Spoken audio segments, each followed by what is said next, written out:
Welcome to Plot Point. This is Ivan Renacruz, your literary guide. This is the podcast that explores essential literature from across centuries and continents.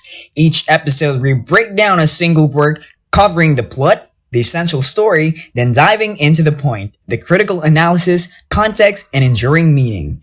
Ready to unlock the secret life of books? Let's begin.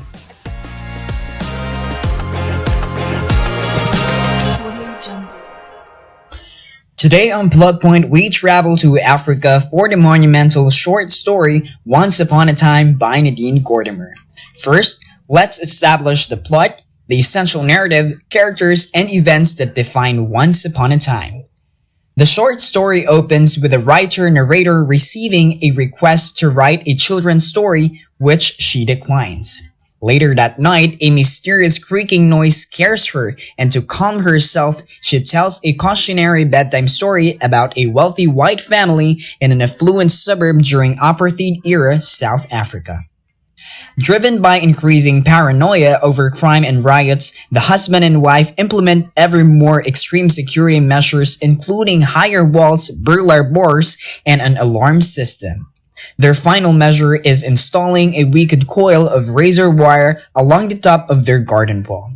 The tragic climax occurs when their young son, imagining himself to be a prince from a fairy tale, tries to climb the wall to brave the thorny thicket and is fatally ensnared by the razor wire they erected to keep the outside world out. Now that we've mapped the story, we shift to the point, the critical analysis, themes, and enduring relevance of this masterwork. Nadine Gordimer's Once Upon a Time is a sharp analysis of apartheid-era South Africa, employing both historical and psychological criticism. Historically, the story critiques the deep racial paranoia of the white minority who attempted to shield themselves from the political instability and crime in nearby black townships. Psychologically, the family's escalating fear manifests as an obsessive need for security, turning their suburban home into a mental and physical fortress. The ultimate tragedy, where their young son dies in the very razor wire installed for his protection, represents a cruel psychological irony. The family's unfounded fear of the other ironically led to an act of self-destruction where their own protective measures became the instrument of their grief.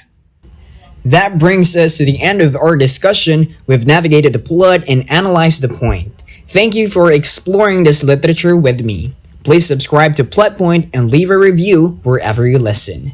Join me next time for a new book and a new journey. Until then, keep reading between the lines.